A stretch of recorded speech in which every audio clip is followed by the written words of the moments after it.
guys, welcome to my channel. Today I will teach you how to use air fryer as per demo. Please watch this. Fryer is consists of the minutes. If indicated as 30 minutes, then you put it in 30 minutes. And in the lower part, if it is indicated how many degrees, the temperature, if it's 100 or 120, 180 or 180, usually 180.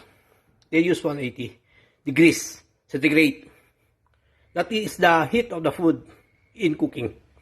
The air fryer consists of here. Then when you remove this one, you can see when you remove this one and this one, the oil coming from the food, the oil coming out from the food will stay there. It will drain there. No need to put oil. Seasoning like black pepper and basil leaves. Then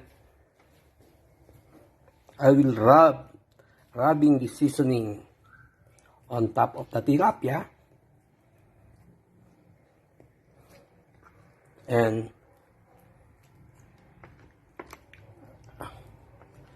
I'll be using my air fryer in cooking this tilapia later.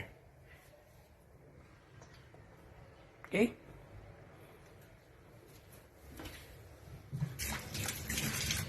This is my air fryer. Yeah? You can see this one? Air fryer. Then there is a guide here. Okay?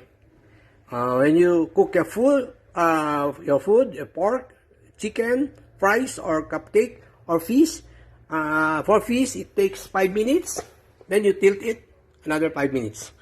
For pork, it says there that you need to cook it for 1.2 grams. You need to cook it by 60 minutes.